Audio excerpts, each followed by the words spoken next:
Today I discuss about the summary summary of the portrait of a lady. Okay, so the novel opens with an American son and father Ralph and Mr.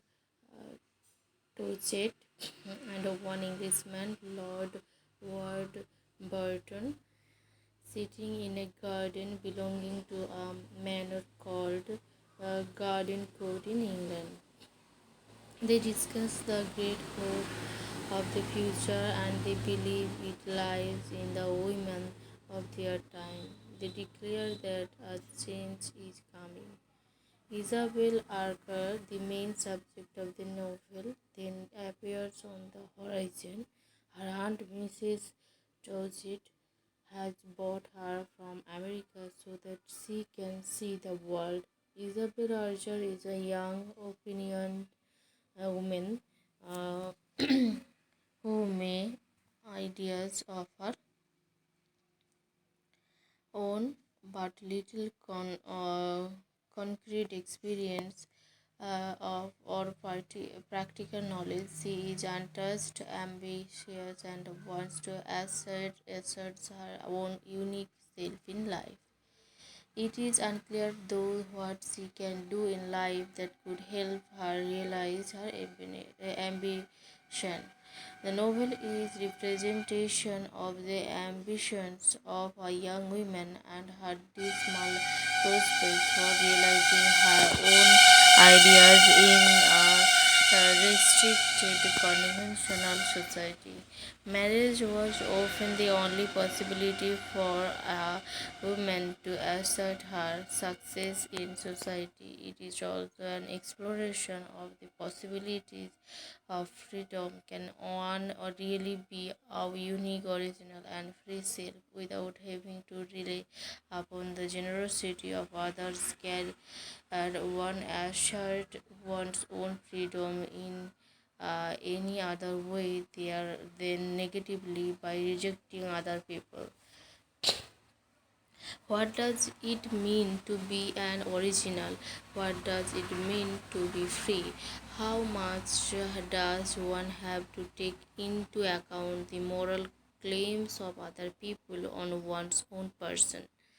So Lord Warburton takes an extraordinary step by proposing marriage to Isabel Archer after knowing her for only a short time. He has a great reputation, name, title, and plenty of money. This would make him a good husband in the eyes of society. However, Isabel takes the surprising step of turning him down even though she likes him very much as a person. This makes her very interesting to her cousin Ralph tells it who wants to see what a woman who turns down Lord Warburton will do with her life. Ralph and Isabel go with Isabel's American friend Henrietta Stackpole to London for a short trip. There, Caspar Goodwood, Isabel's suitor from America, has arrived in order to follow Isabel. He also would like to marry Isabel. He also has a lot of money and has become well established because of his involvement in the cotton industry. Isabel tries to refuse him, but he insists. She tells him to at least give her 2 years of freedom from him. The group returns to Garden Court where Ralph Dorset's father has taken ill and is about to die.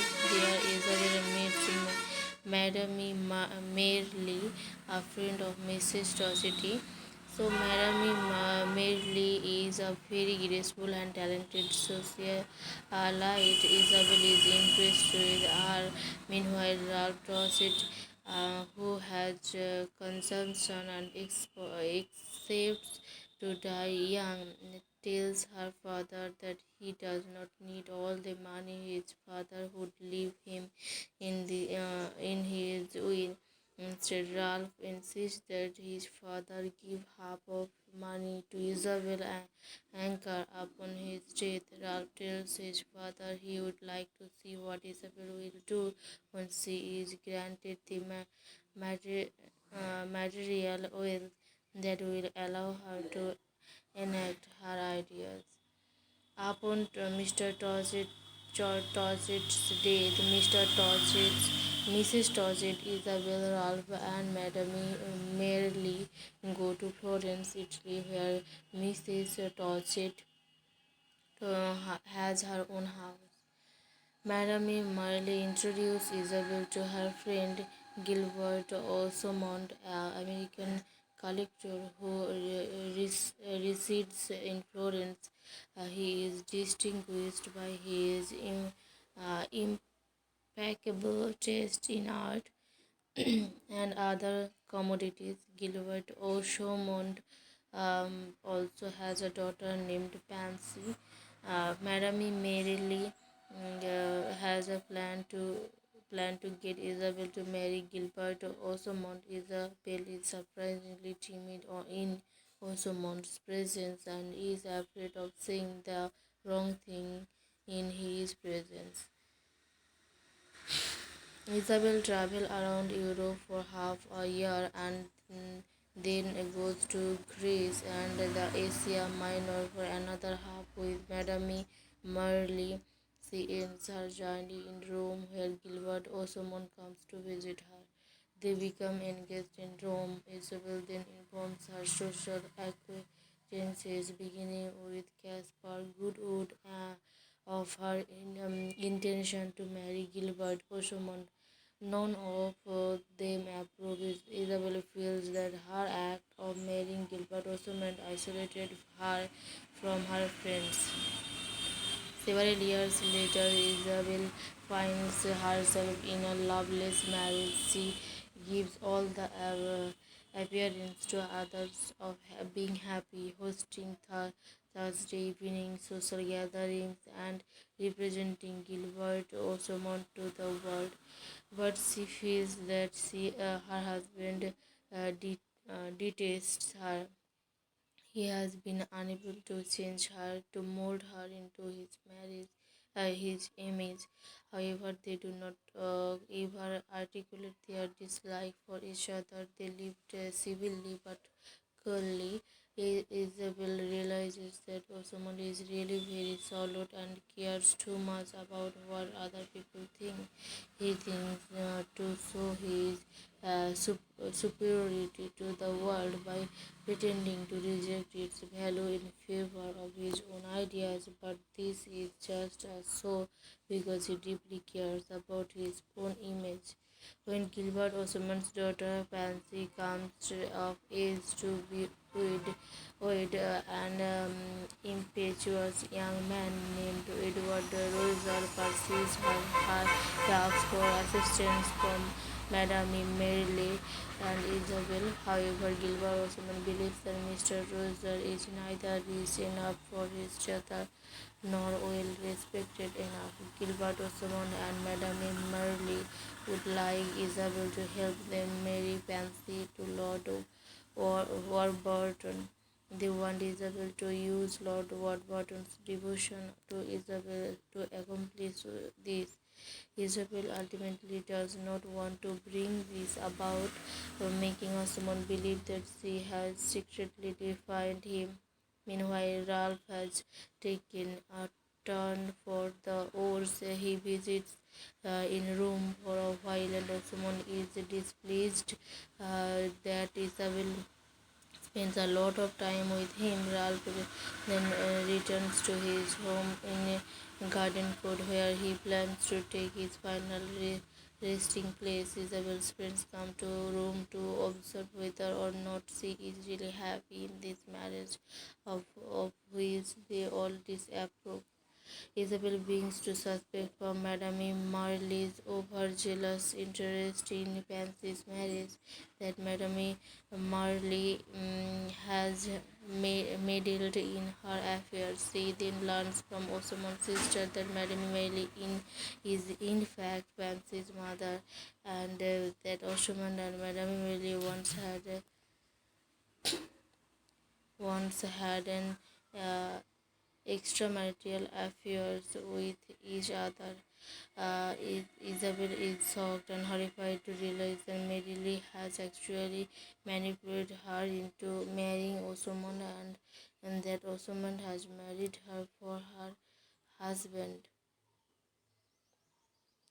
Isabel's discovery of this fact makes her question whether or not she really was capable of making a free choice all on her own. She realized that her own life is too mixed up in the affairs of others in order to be free. She must acknowledge the way her life is entangled in social relations with other persons. Isabel openly defies her husband when she returns to Garden Court to say goodbye to Ralph on his deathbed. Osmond has meanwhile sent his daughter Fancy to a convent so as to make her forget her love for Edward Roycer. Isabel promises Fancy that she will return. Isabel learns from Madame Merrily that Ralph was the one who made her a rich woman. Upon his deathbed, Ralph confesses to having ruined Isabel by giving her so much money and making her a target for fortune hunters. Isabel and Ralph do share and intimate moment and trace the importance of one another for each other's life. The novel concludes with Caspar Goodwood's arrival at Garden Court and his suggestion to Isabel that they being a love affair since Isabel is so unhappy in her marriage. She refuses and runs away to return to her husband and friends in Rome. This novel explores the nature of human freedom, moral choice, and conventional social relations. What does it mean to be free? How should the needs of others factor into our lives? What does it mean to be uh, defective to others? It also explores the significance of the aesthetic approach to subjects. Aesthetics is the philosophical exploration of beauty, what makes something beautiful and what makes something a work of art. Henry James is considering how we might use the aesthetic approach in our relationship to our other people. It is wrong to see another person as a work of art. What what can we learn from reading the story of a person as if it were a portrait of a lady? So that's all about the story.